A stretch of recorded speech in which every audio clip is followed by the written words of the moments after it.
Fala, pessoal, tudo bem? Todos bem em casa? Se cuidando? Olha, antes de começar, eu queria agradecer a turma da Sense Data pelo convite, por abrir esse espaço para a comunidade brasileira. Eu sempre posto lá no meu LinkedIn e reforço nas minhas aulas o quão é importante esse senso de comunidade para que cada vez o nosso mercado fique mais forte, né, mais consolidado. Então, fica aqui meu muito obrigado, principalmente porque eu vou falar de um tema que eu adoro em CS, que é data, né, dados. E aí vocês já vão entender daqui a pouquinho o porquê que esse tema era tão complexo para mim e como eu aprendi a transformar, né, o Big Data em Small Data. Vamos lá.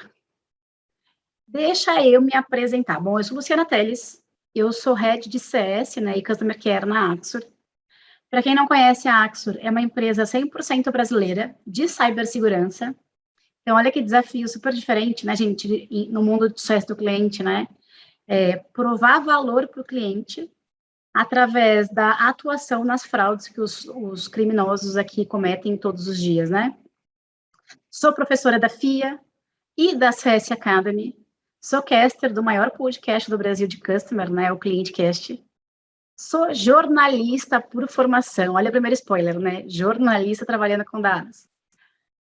Especialista em Customer Success há pouco mais de 7 anos, então eu comecei a trabalhar com CS ali no final de 2013, 2014. Já montei, né, ou apoiei 4 operações super diferentes e de complexidades também bastante diferentes. Trabalhei na RAI, na Lynx, na Vagas e na Axor. Olha aqui, né, pluralidade de negócios. E, gente, uma coisa que eu sempre conto é que eu tenho o privilégio de participar dos maiores eventos de CS do mundo. Então, eu participei da Pulse 2018 e 2019 e do CS 100, que é um evento para líderes também fora do Brasil, que é super diferenciado porque tem um viés de experiência, enfim. E, gente, graças a vocês aí da nossa comunidade, eu fui escolhida em 2020 e 2021 também como uma das top 100 aí de CS no mundo. E eu fico até um pouco envergonhada de comentar sobre essa premiação e tudo mais, porque o que me deixa muito feliz de ver essa premiação é ver que cada vez mais temos brasileiros, né, profissionais do nosso mercado lá, enriquecendo essa lista. E o prazer imenso de saber que, de alguma forma, impacta aqui o nosso mercado, né, e a vida de vocês aí do outro lado. E aí, o que mais interessa em relação ao meu currículo para a palestra de hoje é que eu virei aspirante a cientista de dados. E é isso mesmo, gente. Quando eu migrei, né, eu era head de marketing, né, e quando eu migrei para trabalhar com o sucesso do cliente, eu me senti completamente perdida. Primeiro porque boa parte dos conteúdos, né, e conhecimentos eram todos lá fora. Hoje, cada vez mais a gente tem isso aqui no Brasil, né, o CS Data aqui para isso, inclusive, mas tinha muito pouco conhecimento aqui no Brasil. E porque, gente, tudo envolvia dados. Tudo que eu lia sobre segmentação de carteira, dados. Tamanho de equipe, dados. Health Score, dados. Tudo que eu estudava do sucesso do cliente tinha a ver com dados. E eu fiquei me sentindo assim, ó. Já que falam que data is the new oil, né? É o novo petróleo. Era exatamente assim que eu me sentia. A torneira estava aberta, aquele monte de coisa caindo na minha mão e eu não conseguia ainda saber o que eu tinha que fazer com aquilo, né? E por que eu tive esse sentimento de pânico, de desespero? Justamente por conta desse outro GIF aqui. Porque a gente, quando pensa em dados, a gente pensa numa ciência quase que intangível para boa parte da população, né? Uma coisa extremamente complexa, né? Da NASA, como eu brinco, né? E, na prática, o que eu aprendi nesses últimos 7, quase 8 anos, é que pode ser muito mais simples do que parece, tá? Usando da forma correta, você consegue trabalhar com ciência de dados de uma forma muito mais simples do que de fato parece. E aí, gente, eu resolvi investir em dados, porque eu não tinha esse conhecimento. Então, eu fiz 3 cursos de ciência de dados. Os 3 cursos foram na mesma academia, que eu super indico para todo mundo, que é o CAPRA. Eles têm um instituto de educação só focado em dados aqui no Brasil. É um cientista de dados brasileiro, inclusive, que atende as maiores marcas que vocês pensarem. Eles fazem projetos de dados, criam sistemas de dados. Então, assim, eles têm muita história, muito case de sucesso para contar. fui buscar os cursos para poder entender um pouco mais de como que eu poderia, com meu conhecimento raso, matemático, inclusive, trabalhar com o CS, né? E aí eu descobri esse termo que é o Infoxication, que é nada mais, nada menos de 1999. Foi muito doido, porque quando eu vim montar esse material para vocês, eu tô crente que Infoxication é dos últimos 10 anos aqui, né? Porque a gente tem redes sociais, smartphone, né? Que era uma coisa mais recente. E aí, quando eu busquei o conceito ali do David, né? Eu descobri que o livro dele, de Infoxication, é de 1999. O que significa isso na prática, gente? Por que parece uma coisa tão complexa trabalhar de dados? Por conta do excesso de informações. Por conta do volume, né, gigantesco de informações que a gente lida todos os dias. E que a gente consegue também trabalhar em sucesso do cliente, né? Isso tudo faz com que pareça muito mais complexo, e em muitos casos por erro nosso, trabalhar em dados com sucesso do cliente. E aí, pesquisando também sobre Infoxication, vendo se a gente tinha alguma coisa aqui no Brasil que eu pudesse compartilhar com vocês sobre isso, de novo, né, os conhecimentos de dados, ainda tem muita coisa em inglês, enfim, eu encontrei essa matéria do G1, do Campus Party, falando sobre como a overdose de informações torna o nosso processo decisório mais difícil. E é claro que eu estou trazendo para vocês aqui no contexto comercial, de relação comercial, B2B, B2C, mas isso serve para qualquer coisa na nossa vida, né? Eu me peguei pensando ontem em quanto tempo eu invisto, né, de alguma forma aqui, acompanhando as redes sociais, lendo os sites de notícia, enfim. Mas falando mais de CS, olha como pode ser complicado quando a gente fala de usar Big Data, né? Esse grande aglomerado de informações, né? Eu gosto muito dessa analogia aqui, gente, de quando a gente fala de uso de dados em sucesso do cliente, né? Até para que vocês consigam já aterrissar, que pode ser uma coisa mais simples do que parece. Quando eu tomo decisão sem dados, eu faço como esse rapaz, que pulou numa poça, sem, né, imaginar, sem mensurar, sem medir o tamanho do buraco que ele estava caindo.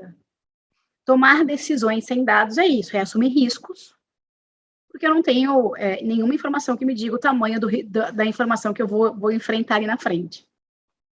Quando eu tomo decisões com muitos dados, eu fico como essa tartaruga, derrapando, lenta, porque são muitas informações, né, que é o Big Data aqui. São muitas informações para eu poder entender e conseguir tomar uma decisão. E quando eu tomo decisão da forma correta, com a quantidade de dados suficiente para aquela tomada de decisão, é assim que eu me sinto, caminhando tranquilamente, confiante de que foi a melhor decisão que eu poderia ter tomado. Gente, mais uma vez, nunca foi tão importante transformar essa buzzword do Big Data em Small Data. Em entender essa bagunça de dados, organizar e trazer para a rotina de CS aquilo que faz sentido para que eu tenha uma operação previsível, para que eu consiga trabalhar de forma preditiva com os meus clientes, tá? E uma dica que eu sempre dou, eu quero que cada vez que eu vou trazendo mais conteúdo aqui, vocês vão aterrissando um pouquinho mais no concreto de como a gente usa dados, beleza? Uma dica que eu sempre dou é, antes de começar qualquer análise de dados, antes de pedir qualquer dado para a tua operação aí, entende o que você quer saber deles. Por que eu quero esses dados agora? Eu torturando esses dados aqui, o que eu quero que eles me digam? Que resposta eu quero ter deles? E, gente, eu tenho uma amiga que fala que eu sou desconstruída, né? E eu, de fato, sou. Quem me conhece sabe que eu não sigo tanta linha do tempo como eu deveria, enfim. Então, várias vezes, quando eu quero analisar dados, eu não tenho certeza da resposta exata que eu quero. Ou eu não tenho tanta certeza do que eu quero fazer com aquilo, mas eu tenho um chute de onde eu quero chegar. Então, por exemplo, eu quero entender a relação com churn e expansão. Eu não vou diagnosticar ali, fazer autópsia dos principais churns daquele mês, não é isso que eu quero. Eu quero entender comportamento macro. E tudo bem. O que eu não posso é começar a analisar esses planilhões que a gente faz em sucesso do cliente, sem ter nenhum objetivo claro para esse trabalho. Então, por exemplo, eu posso querer saber qual é a melhor época do ano para rodar um account Success Plan. Ou, por exemplo, eu quero saber quanto tempo meus clientes que têm mais sucesso, maior taxa de sucesso, ficam com o meu produto. Eu quero saber qual é a oferta mais usada na minha base de clientes ativa pelos clientes que têm o maior lifetime value. Eu quero saber quais são as funcionalidades mais usadas pelos clientes que têm maior taxa de sucesso. Ou, por exemplo, eu quero entender se o meu churn está fixado em algum estado, região específico nos últimos 3 meses. Ou eu quero saber quais são os clientes que abriram mais ou menos chamadas nos últimos 6 meses e se eles seguem ativos na minha base, para buscar a correlação com o churn. Gente, quando a gente começa a definir que o passo número 1 é responder uma pergunta que vai ajudar a operação do sucesso do cliente, trabalhar na base de clientes, já fica muito mais simples trabalhar com dados do que a gente imagina, né? Uma dica importante aqui, os dados não mentem, quem mentem são as pessoas. Cuidado quando vocês estiverem definindo essas perguntas, para não serem muito estreitos ou enviesados. Uma vez eu já via uma pessoa falando assim, Luciana, eu vou descontinuar uma oferta. Eu falei, tá. E eu quero os dados que me mostrem se a minha decisão está certa. Gente, a chance dessa pessoa enviesar os dados para afirmar, para garantir que a decisão dela estava certa é gigantesca, né? E já tomou a decisão. Ele deveria ter olhado os dados antes de tomar a decisão. É esse cuidado que vocês têm que ter, para não reafirmar uma crença que vocês tenham só, e sim, de fato, torturar os dados para que eles respondam se a crença está certa ou está errada, né? Tudo bem aqui? E aí, para poder torturar esses dados, né, e para poder chegar nas respostas para essas perguntas, uma coisa que me chama bastante atenção é que algumas vezes as pessoas não sabem que dados fazem sentido. Então, se eu quero saber ali os clientes que têm maior taxa de sucesso, que dados que eu vou olhar? Os indicadores de sucesso da minha empresa. Se eu quero encontrar correlação de churn e de expansão, uma coisa mais macro, eu tenho mais uma capilaridade maior de dados, né? Mas um cuidado que eu sempre reforço que vocês têm que ter é isso aqui. Eu já trabalhei em 4 operações de CS diferentes. Gente, em nenhuma delas, os KPIs padrões de mercado me ajudaram a ser proativa e prescritiva, enfim, na minha operação de sucesso do cliente. Eu uso NPS, eu uso CSAT, eu faço pesquisa de forte, eu tenho N dados que são padrões, né, que cientistas de dados construíram, e que eu me apoio todos os dias, mas esses não são os principais dados da minha operação de sucesso do cliente. E aqui eu trago para vocês um exemplo do Facebook. Vocês imaginam, né, quando essas redes sociais começaram a crescer muito, né, e ganhar espaço, o mercado ainda era muito pequeno, né, tinham poucos concorrentes e tudo mais. Imagina se o Facebook usasse como KPI dele de saúde do cliente o NPS, gente. Ia ser uma visão macro, mas ia ser uma visão muito pouco próxima, né, ou seja, muito distante do mercado do Facebook. E aí, por isso, eles criaram N indicadores que têm a ver com aquilo que eles entregam para o mercado. Posts por dia, tráfego, quantidade de fãs, são métricas que não fazem sentido, por exemplo, para uma empresa de táxi, mas que tem total correlação com o resultado que o Facebook entrega, com o que os usuários do Facebook buscam todos os dias. E aí eu gosto de contar esse case aqui, que é uma história pessoal minha. Essa gurizinha aqui da foto é minha filha mais velha, Laís. E eu, em 2019, criei um indicador de timidez para ela. Para vocês verem como tudo que a gente analisa todos os dias pode ser mensurado e como o mercado de vocês e o resultado que vocês entregam também pode ser mensurado de uma forma diferente do modelo padrão, tá? O que aconteceu com a minha filha Laís? Chegou o relatório do Q2 de 2019, então ali no primeiro semestre de 2019, com a seguinte frase: demonstra timidez excessiva e sofre quando colocada em exposição. Eu, enquanto mãe, gente, quando eu li assim, demonstra timidez excessiva, eu falei, bom, puxou o pai, né? Nem tudo veio da mãe, puxou essa parte ruim aí do pai, não, brincadeira. Característica paterna, ela é igual, enfim. Mas, quando eu li o sofre quando colocado em exposição, eu pensei, soft skill. Dá pra gente desenvolver isso aqui nela. Ainda que ela não seja uma apresentadora, uma youtuber, enfim, mas que ela consiga lidar com essa timidez dela de uma forma um pouco melhor, menos doída. E a primeira coisa, a mãe, né, gente, fui falar com a pediatra, falei, pediatra, o que a gente faz? E a pediatra falou, olha, Luciana, eu acho que vale incentivar e colocar numa aula de musicalização. Gente, boa parte de quem está aqui vai me entender, né? A gente já paga escola, plano de saúde, enfim, a gente já tem uma despesa alta com as crianças todos os meses, né? E eu me senti assim, ó, mais dinheiro indo embora, né? Gastando mais dinheiro. E eu tenho uma prática, até por conta do sucesso do cliente, gente, acho que aprendi muito com a metodologia, que é assim, se eu vou investir, tem que valer a pena. Se eu vou colocar minha grana ali, eu tenho que ver o ROI. E eu falei, eu não posso ficar no etéreo, eu não posso ficar esperando a professora daqui a 3 meses me dizer se ela melhorou ou não, né? Estou pagando todos os meses, eu tenho que mensurar isso aqui. E eu criei um indicador de timidez da minha filha. Esse indicador de timidez, ele era composto por 2 KPIs.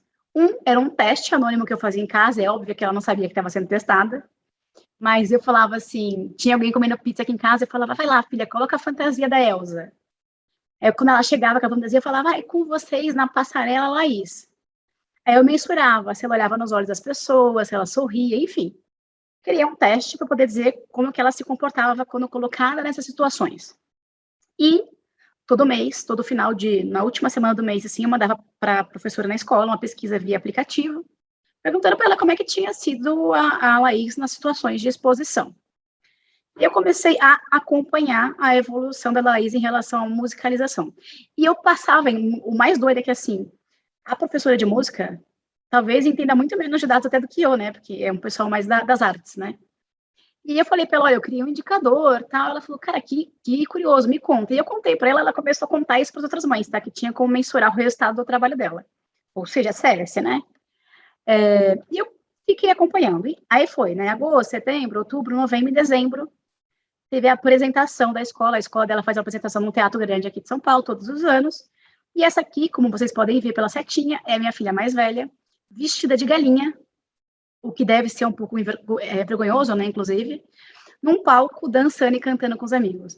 Uma situação, gente, que pelo relatório da professora era inviável, era insustentável, ela não conseguiria fazer isso aqui sem sofrer, né, sem chorar, enfim. E ela estava lá no palco, enfim, dando tchauzinho para todo mundo, mandou beijinho na hora de agradecer a plateia, então conseguiu se desenvolver nesse sentido. Por que eu conto esse case aqui, quando eu falo de dados e nas minhas aulas de dados? Para vocês pensarem fora da caixa e entenderem no negócio de vocês, na oferta de vocês, o que vale ser medido. Como que vocês vão trabalhar com dados que, de fato, ajudem o time de CS aí a trabalhar proativamente com os clientes, tá? Fujam do óbvio.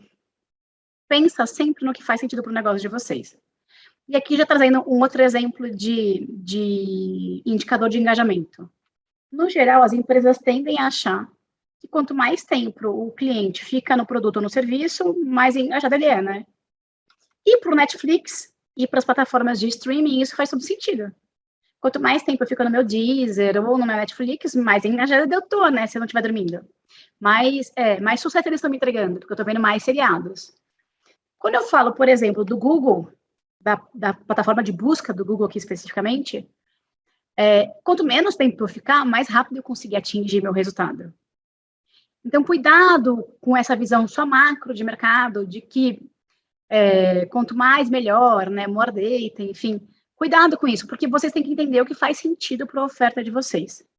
E aí, gente, contando já aqui um caos meu, mais uma vergonha que eu já passei nessa vida, que é assim, e também tem a ver com a complexidade do sucesso do cliente, que a gente não tem 6 passos para poder implementar o sucesso do cliente, né? Um Ctrl+C, Ctrl+V. Que tudo que eu fiz na primeira empresa que eu trabalhei servia para a segunda e assim por diante. Mas a gente tende a pensar que serve, tá? Então, quando eu saí da RAI e fui para Lynx, eu logo pensei em login, né? Logou no sistema o cliente engajado.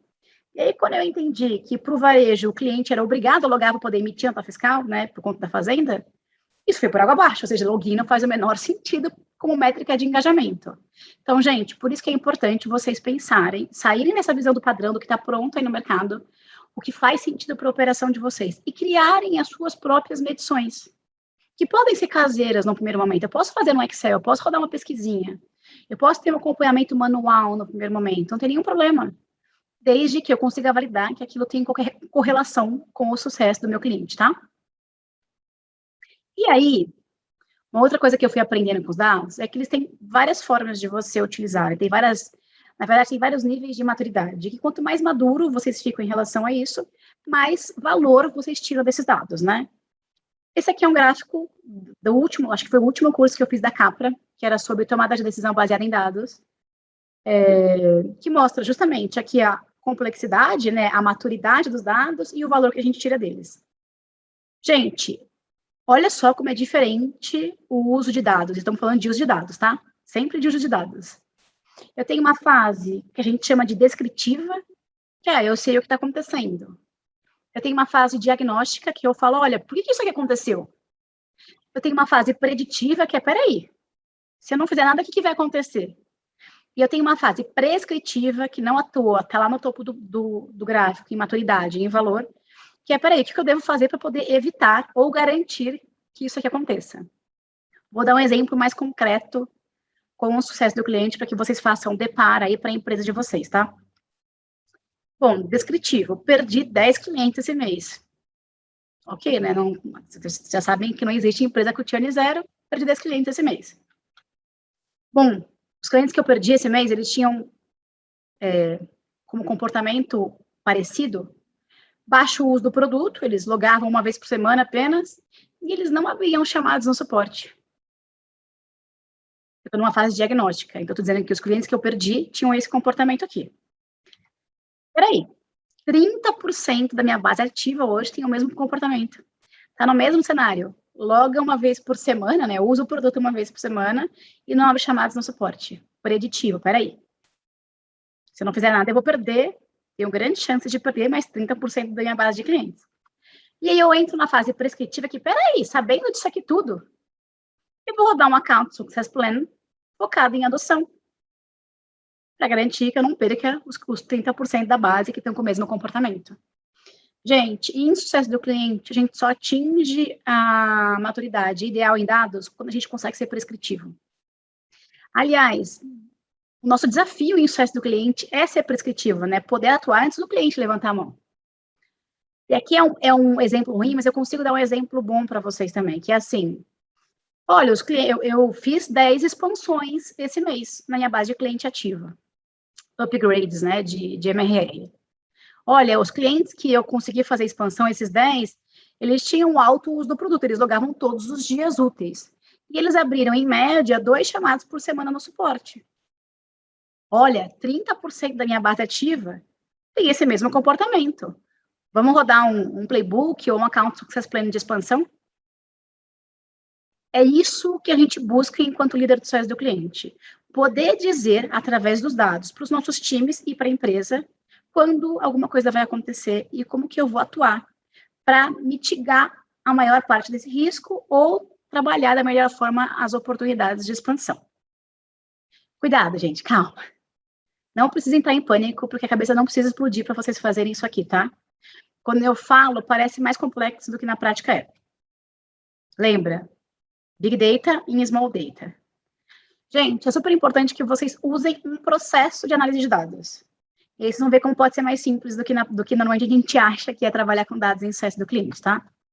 Esse aqui é o fluxo que eu uso todos os dias, tá? Para qualquer tipo de indicador que eu monte, para qualquer análise que eu faça.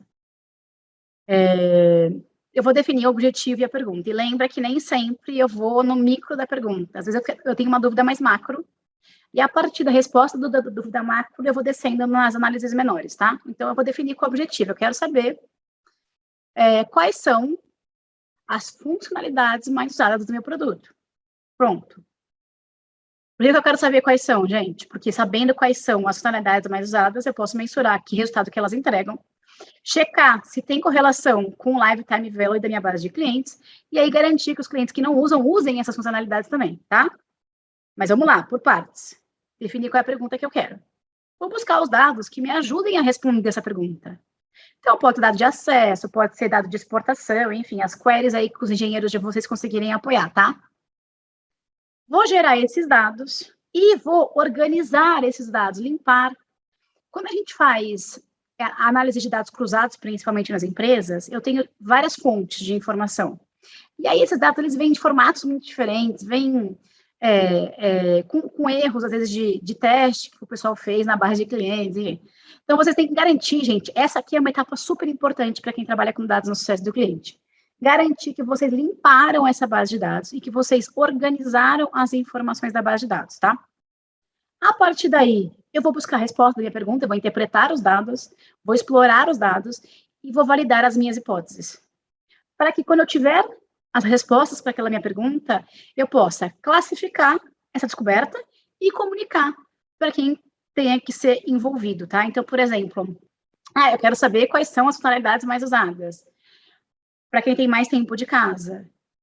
Por que eu quero saber isso? Eu quero garantir que todo mundo que eu quero que tenha mais tempo de casa use a mesma funcionalidade. Validei, diagnostiquei quais são, eu vou comunicar para o meu time quais são as funcionalidades que eles têm que garantir o uso e quais são os indicadores que me mostram que essas funcionalidades estão sendo usadas. Então, gente, tá vendo como pode ser mais simples do que parece?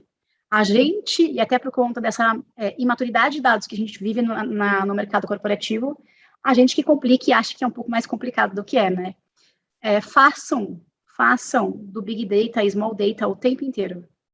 Façam perguntas, busquem os dados, organizem, limpem, cheguem nas respostas, né? Validem as hipóteses de vocês e aí classifiquem e comuniquem essas informações, tá? Uma dica super importante que eu também gosto de dar é que assim, tá bom, como é que eu faço para começar a trabalhar dados amanhã, Luciana? E lembrando, né, que a gente tem 3 grandes pilares no sucesso do cliente: adoção, expansão e retenção. Gente, essa aqui, para mim, é a receita do bolo para trabalhar dados em sucesso do cliente, tá? É o que funciona bastante comigo nas minhas operações. Eu vou pegar o retrovisor e vou olhar para tudo o que aconteceu no passado. E aqui vem uma dica importante para vocês. Cuidado com esse passado muito distante. Quando a minha empresa começou, enfim. A gente está vivendo um ano pandêmico, está quase pós-pandêmico, né? Uma fase, né? Pandêmica, na verdade é mais de um ano. Que fez com que vários mercados mudassem muito. Que fez com que os nossos clientes mudassem muito também. Perfil de consumo, frequência, enfim. Então, eu não posso pegar um dado muito distante. Eu vou levar em consideração o tempo, aquilo que faz sentido para o ritmo do meu mercado. Vou pegar essa fatia de tempo, 3, 6 meses, e vou olhar, peraí, os clientes que cancelaram se comportaram como? Vou chegar ali em 10, 15 indicadores, tá? Que eu encontre correlação entre os clientes que cancelaram. Na outra mão, eu vou pegar assim, tá, e os clientes que expandiram? Os clientes que fizeram upgrades, né, que fizeram cross e upselling na minha base, como é que eles se comportaram? E a partir daí, eu vou buscar correlação para cada segmento, então para churn e para expansão, e oposição entre eles. Então, por exemplo, se eu estou dizendo que uma cliente que cancelou logava uma vez por semana, para validar se esse indicador faz realmente muito sentido, eu vou validar se na expansão eu tenho um comportamento diferente dele, eu tenho mais acesso, por exemplo. Se eu tiver, grande chance desse indicador estar atrelado ao churn de verdade. Por que é importante fazer essa correlação e essa oposição, gente? É uma forma que eu fui aprendendo mexendo também, né, nos cursos, claro, de você ser mais assertivo nos dados e começar a reduzir a quantidade de dados que você vai trabalhar. É muito doido, porque eu trabalho hoje com mais de 60 KPIs na minha operação de sucesso do cliente. Desses 60, 11 impactam no meu Health Score. Porque são 11 que eu tenho total clareza da correlação com churn e expansão, né, e oposição. Então, é como se a gente tivesse mais assertividade, né, como não? A gente tem mais assertividade que aquele dado faz sentido para aquela pergunta. E a mesma coisa em relação à expansão. Peraí, se eu sei que os clientes que logam uma vez por semana, em média, cancelam, deixa eu validar se na expansão é diferente, porque aí o que eu tenho que fazer? Eu tenho que garantir que os clientes que expandem usam mais.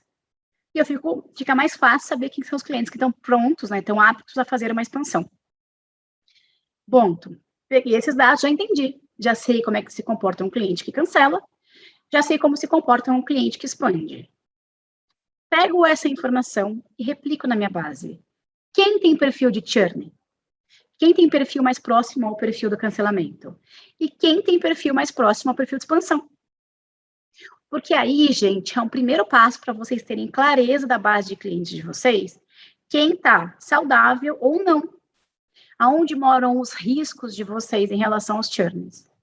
Tá bom, segmentei minha base. Eu tenho aqui, ó, X clientes no perfil de churn, X clientes no perfil de expansão. E aí, eu vou segmentar, né, separar e validar para poder atuar de uma forma prescritiva. Peraí. Se eu sei que os clientes que logam uma vez por semana têm tendência ao churn e que os clientes que logam pelo menos 3 vezes têm tendência à expansão, eu vou criar um plano de ação para fazer com que esses clientes que logam apenas uma vez por semana passem a logar mais. Ah, não, se eu sei que meus clientes que são adimplentes têm tendência ao churn, eu vou criar uma régua de recuperação de receita, de renegociação, para evitar que os meus clientes fiquem inadimplentes. Ah, se eu sei que os clientes que usam tal produto são os clientes que mais fazem upgrades na base, eu vou buscar clientes que tenham o perfil desse produto para poder trabalhar a expansão. Então, a gente vai começar, através desse diagnóstico macro, a trabalhar de forma mais precisa na nossa base de clientes. Entenderam como é possível transformar Big Data em Small Data para poder trabalhar CS?